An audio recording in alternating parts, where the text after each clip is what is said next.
Chairs are not an easy subject. There's a lot of parts that have to, in a sense, be assembled and come together roughly in the right proportions by the end if it's going to look right. They're also heavily affected by perspective depending on the viewpoint. And because this chair is the subject rather than just one of the support acts, and because I move quite close to it to take the photo, it's also both distorted by and therefore more significantly affected by perspective. And this means we really have to work hard getting the proportions correct.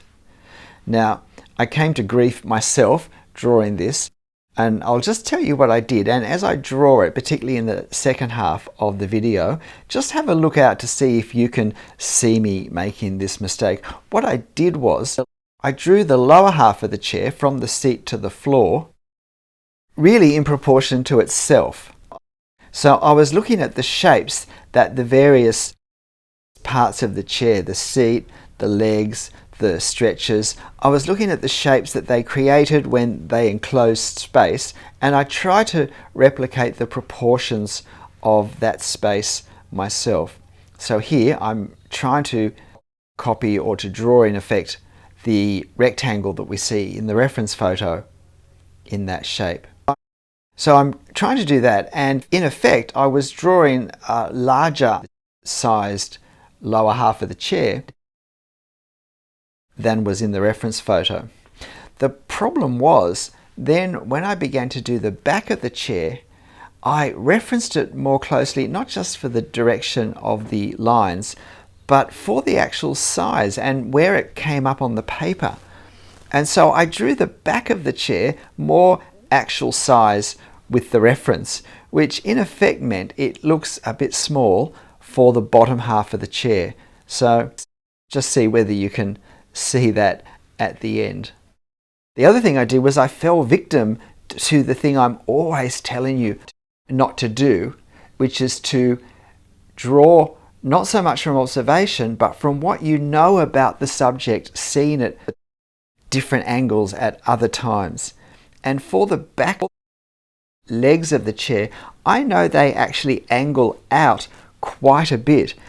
But from this perspective, from this viewing point, they actually appear more straight on, particularly this closest one of the two back legs, that it actually looks straighter than much straighter than if you view it from the side. And because I know these legs slope outwards quite a bit at the back, I actually exaggerated that when I drew it. I was actually drawing from my memory of how the chair looks from another position, rather than observing that from this viewpoint, that sloping outwards and backwards is actually changed so that it looks far more upright.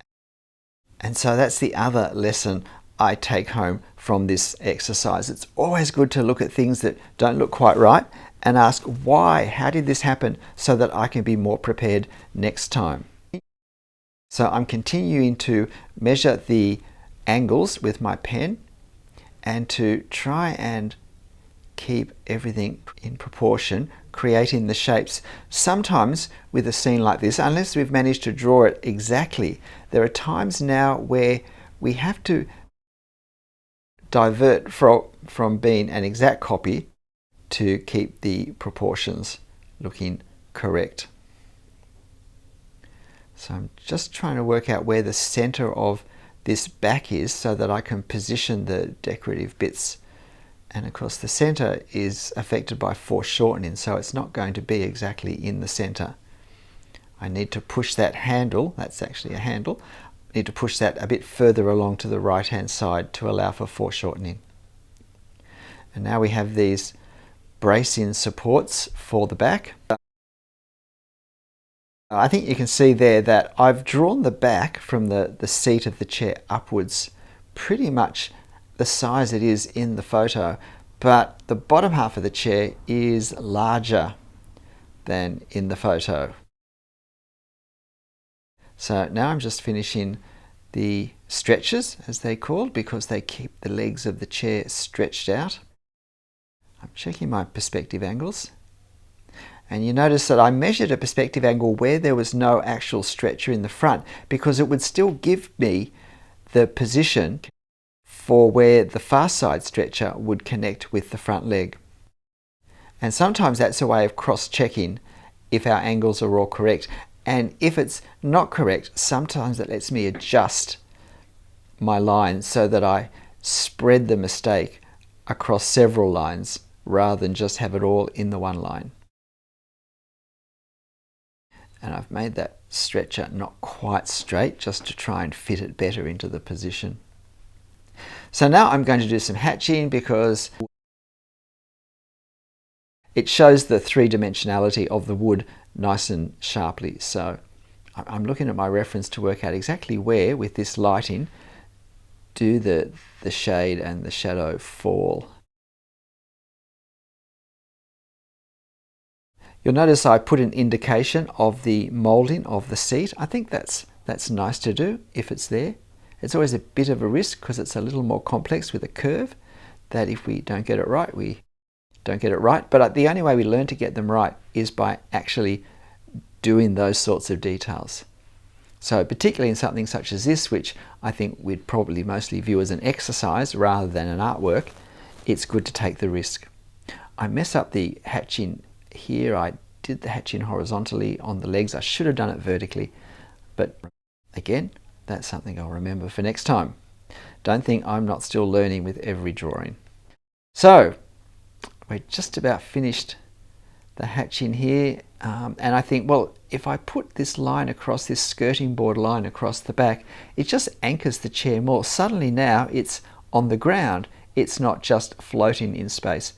Sometimes some very simple things make a very big impact visually on how our drawing looks. G'day, I'm Stephen Travers. Well, what do you think of my chair? Could you draw a better one? If you want to have a go, this photo's on my channel community page. So print off a copy and why not have a go drawing it? But look, whatever you're drawing and however you're drawing it and however it turns out, make sure you have fun. I'll see you next time. Bye.